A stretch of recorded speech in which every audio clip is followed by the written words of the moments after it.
다 함께 사도신경으로 신앙 고백하심으로써 온라인 구역 예배를 하나님께 드리시겠습니다.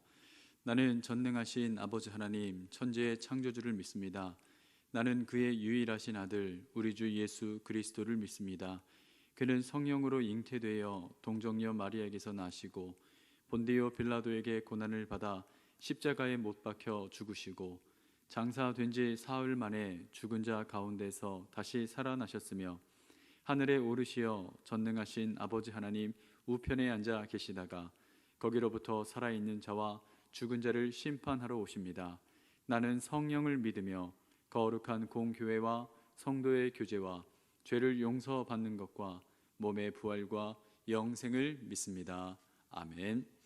다 함께 찬송가 314장 찬송하시겠습니다.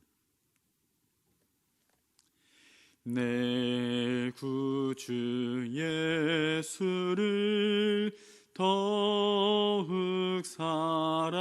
사랑 엎드려 비는 말 들으소서. 내 진정 소원이 내 구주 예수를 더욱 사랑 더욱 사랑.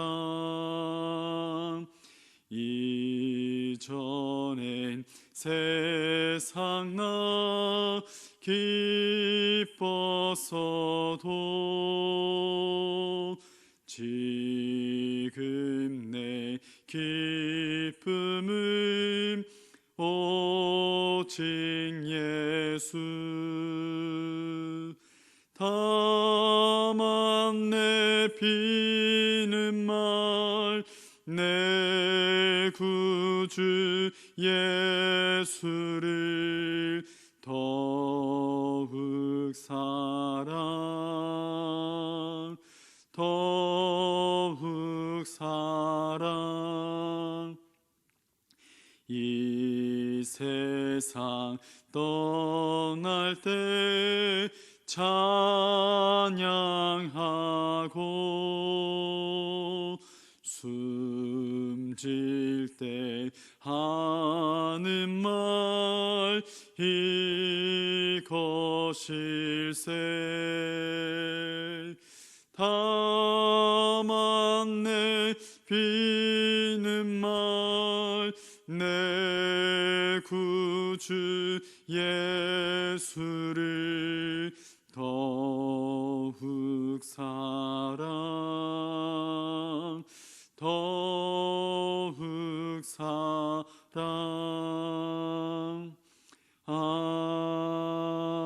아멘. 하나님의 말씀은 고린도전서 13장 13절 말씀입니다. 고린도전서 13장 13절 말씀 우리 함께 봉독하도록 하겠습니다.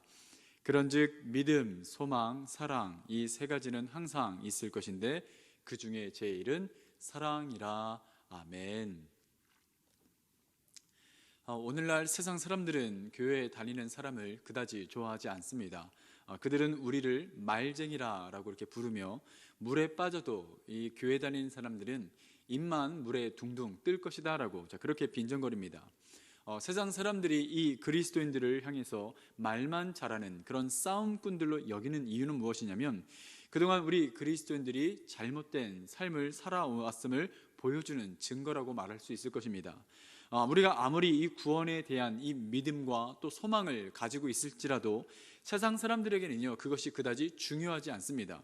세상 사람들이 이 그리스도인들에게 가장 보고 싶어하는 한 가지가 있다면 그것은 바로 우리의 사랑일 것입니다.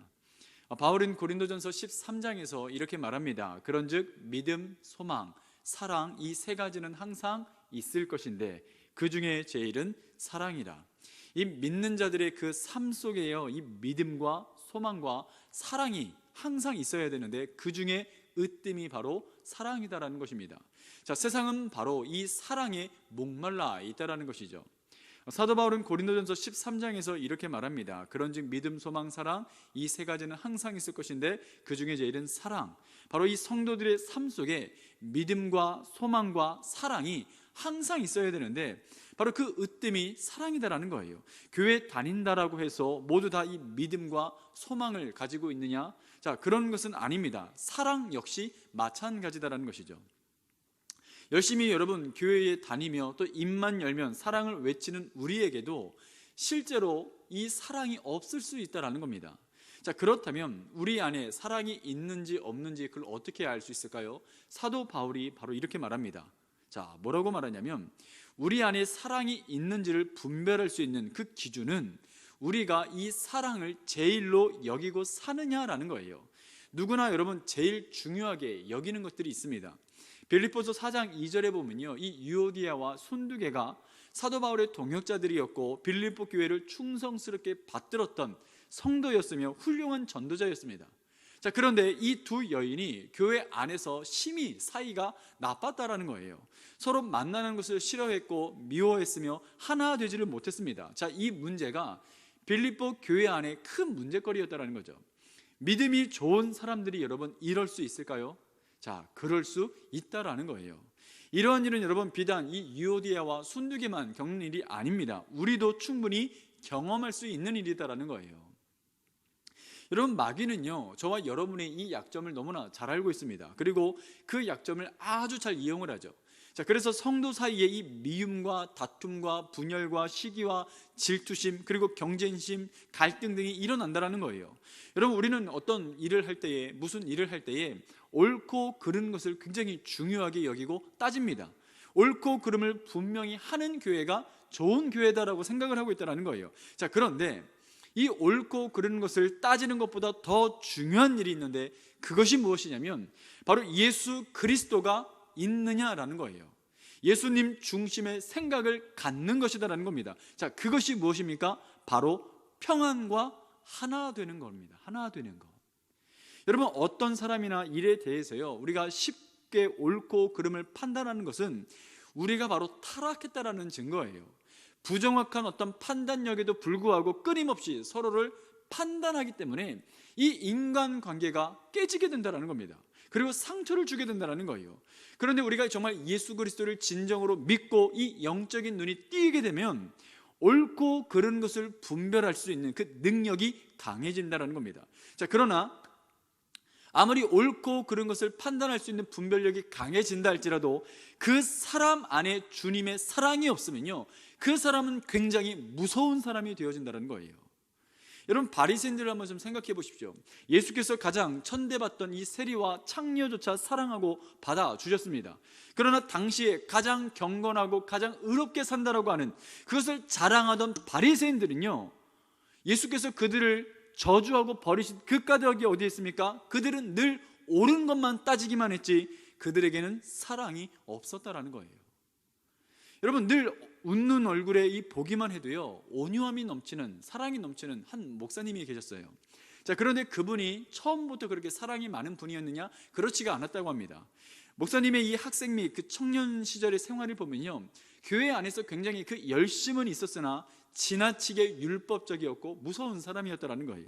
그는 이 오른손이 하는 것을 왼손이 모르도록 하라고 해서 때로는 이 며칠씩 이 왼손을요 주머니에 넣고 그렇게 다닌 적도 있었고, 음욕을 품는 그 사람마다, 음욕을 품고 여자를 보는 자마다 간음한, 이미 간음하였다라고 하는 이 말씀을 읽고는요 교회만 오기만 하면 그렇게 울면서 회개를 했다고 합니다. 교회 어른들을 봐도요 이 목사님 마음 가운데 청년 시절에 존경할 수 있는 분이 아무도 없었다라는 거예요. 저 집사님은 아직도 담배를 피우고 있고, 저 장로님은 새벽 기도에 나오지도 않고, 심지어 담임 목사님을 향해서도요, 아니 저런 분들을 교회 직분자로 세운 걸 보니까 담임 목사님 또한 사꾼 목자임이 틀림없다. 자, 이런 생각을 하셨다라는 거예요. 한 번은 교회 다니던 친구가요, 이 그만 생활의 어려움과 또 여학생으로부터 실현당한 그 아픔으로 인해서 음독 자살을 시도했던 적이 있었답니다. 자, 병원에 있는 그 친구를 찾아가서 이렇게 말했다라는 거예요. 야, 너가 정말 예수 믿는 사람이니? 아니, 예수 믿는 사람이는 어떻게 자살을 할 수가 있어? 자, 그렇게 그 친구를 막 책망을 하였다라는 거예요. 그 친구는요, 그 목사님 앞에서 아무 말도 못하고 그냥 울기만 했다라고 하는 겁니다. 자, 그런데 그랬던 그가 시험에 빠져버립니다. 고등학교를 졸업하고 신학대학교를 이제 들어가려고 했는데 이 부모님이 반대를 하면서 등록금을 내어주지를 않는 거예요. 결국 입학을 하지를 못한 겁니다. 그때 크게 낙심해서 이 목사님이요, 그때 당시에 하나님을 그렇게 원망을 하고 심지어는 하나님을 부인하는 상황까지 이르게 되었다라는 거예요. 고등학교 시절 그렇게 예수를 잘 믿는 것 같았으나 한 번의 시험으로 무너져 버리게 된 겁니다. 몇 년의 이 방황 끝에요, 결국 예수님께로 다시 돌아온 이 목사님이요, 자신의 그 교만함을 깊이 깨닫게 되었다는 거예요. 그리고 자신이 얼마나 이 많은 사람들을 실족시켰는가를 깨닫고 통곡할 수밖에 없었다는 겁니다.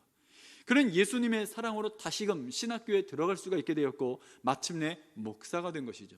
바로 실패가 그를 사랑의 목사로 바꿔버린 겁니다. 사랑하는 여러분, 어떤 문제에 대해서요, 옳고 그름을 판단할 수 있는 분은요, 오직 한 분이에요. 누구십니까? 하나님밖에 없다라는 겁니다. 우리는 언제나 그 옳고 그름에 대해서요, 내가 그것을 판단 기준으로 삼으면 안 되고 하나님께 그 일에 있어서 그 판단을 위임해 드려야 된다는 거예요. 그리고 가정이나 교회나 직장이나 누가 옳고 그른가, 그것을 따지기보다 어떻게 하는 것이 서로 하나 되고 어떻게 하는 것이 서로 사랑하게 하는 것인가를 우리는 생각하며 나아가야 된다라는 겁니다. 여러분, 이 말씀을 다시금 마음에 깊이 되새기면서 내 안에는 지금 무엇으로 충만한가? 사랑으로 충만한가? 나는 지금 어떤 말들을 하고 있는가? 정죄하고 판단하고 죽이는 말을 하고 있는가? 아니면 사랑과 격려로 살리는 말을 하고 있는가? 세워주는 말을 하고 있는가? 그걸 한번 여러분 돌아볼 수 있는 그런 귀한 시간들 되기를 주님의 이름으로 축복합니다. 기도하겠습니다. 사랑과 은혜가 많으신 아버지 하나님, 우리 모두에게 다시금 하나님의 그 사랑을 허락하여 주시옵소서. 아니, 이미 하나님으로부터 거저받은 그 사랑을 우리는 거저 나누는 자들이 되어져야 되는데 언제부터인가 우리 가운데 사랑은 사라지고 율법적인 판단과 정죄가 우리 마음을 차지하고 있지는 않은지, 우리 생각을 지배하고 있지는 않은지 되돌아보기를 원합니다. 다시금 우리 모두가 사랑의 사람들이 되어지기를 원합니다. 사랑의 공동체가 되어지기를 원하고 사랑이 넘치는 구역이 되기를 원하며 사랑으로 충만한 교회가 되어지기를 원합니다.